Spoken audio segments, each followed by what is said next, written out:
ਸਾਡੇ ਪਿੰਡ ਦਾ ਜਾਇਦਾਦ ਕੀ ਨੌਕਰੀ ਲੈਣੀ ਆ। ਜਿਹੜਾ ਵਿਛੋੜਾ ਪਿਆ ਨਾ ਪਿਛਲਾ, ਹਾਂਜੀ ਉਹਦੇ ਸਾਡੇ ਬਜ਼ੁਰਗ ਵੀ ਬਹੁਤ ਰੋਂਦੇ ਹੁੰਦੇ ਸੀ। ਹਾਂਜੀ ਹਾਂਜੀ ਵਿਛੋੜਾ ਪਿਆ ਉਹਨੇ ਕਿਹਾ ਨਹੀਂ ਸੀ ਪੈਣਾ ਚਾਹੀਦਾ। ਹਾਂਜੀ ਨਹੀਂ ਉਹ ਪਹਿਲਾਂ ਸਿਆਸਤ ਨੇ ਕਿਹਾ ਸੀ ਤੁਸੀਂ ਹੁਕਮਰਾਨੀ ਜਿਹੜੀ ਕਰਨੀ ਬਾਅਦ ਵਿੱਚ ਕਰ ਦਓ, ਬਾਅਦ ਵਿੱਚ ਜੇ ਤੁਸੀਂ ਕਰ ਦੋ ਤੁਸੀਂ ਕਰ ਦਓ, ਇੱਕ ਦੂਜੇ ਨੂੰ ਛੇੜੋ ਨਾ।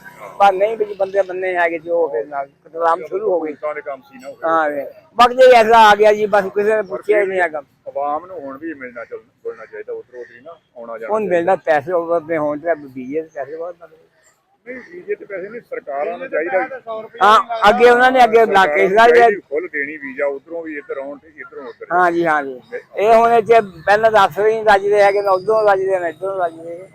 ਗੱਲ ਤੇ ਇਹ ਵੀਜ਼ਾ ਬਣਵਾ ਵੀ ਪੈਸੇ ਪੈਸੇ ਬਹੁਤ ਲੱਗਦੇ ਆ। ਜਿੱਦਾਂ ਹੁਣ ਮੈਂ ਆਇਆ, ਮੈਂ ਆਪਣੇ ਬਜ਼ੁਰਗਾਂ ਦੇ ਪਿੰਡ ਜਾਊਂਗਾ ਤੇ ਮੈਨੂੰ ਕਿੰਨੀ ਖੁਸ਼ੀ ਹੋਣੀ ਹੈ। ਹਾਂਜੀ ਕਿਆ ਬਾਤ ਜੇ ਹੁਣ ਤੁਹਾਨੂੰ ਵੀ ਵੀਜ਼ਾ ਮਿਲੇ ਤੇ ਤੁਸੀਂ ਉਧਰ ਜਾਓ ਤੇ ਕਿਆ ਬਾਤ ਹੈ। ਇਹ ਦੇਖਾ ਸੁਣ ਮੇਰੀ ਜਿੱਦਾਂ ਕਹਿੰਦੇ ਨਾ ਮਸਲਾ ਦੇ ਹਜ ਤੇ ਜਾਣਾ ਆ। ਸਾਡਾ ਮੁਲਕ ਜਿਹੜਾ ਸੀ ਆਪਣੇ ਜਾਣੇ ਹਜ ਤੇ ਜਾਣਾ ਸੀ। ਹਜ ਤੇ ਜਾਣਾ ਸੀ, ਮੁਲਕ ਦੇ ਢਾਟੀ ਦੇ ਵਿੱਚ ਪੜੇ ਆ, ਉਸ ਧਰਤੀ ਮਿੱਟੀ ਸਾਰੀ ਲੱਗੀ ਆ, ਨਹਿਕਦੀ ਆ। ਉਹ ਧਰਤੀ ਨਹਿਕਦੀ ਅੱਲਾ ਦੀ ਯਕੀਨਨ ਕहीं ਸਾਡੀ ਅੱਖਾਂ ਅੰਦਰ ਉਹੀ ਚੱਲ ਰਹੀ ਆ, ਉਹੀ ਚੱਲ ਰਹੀ ਆ। ਪਰ ਹੁਣ ਕੀ ਕਰੀਏ ਦੇ ਬਾਤ ਆਪਣੇ ਵਕਤ ਨਹੀਂ ਨਾ ਇਹ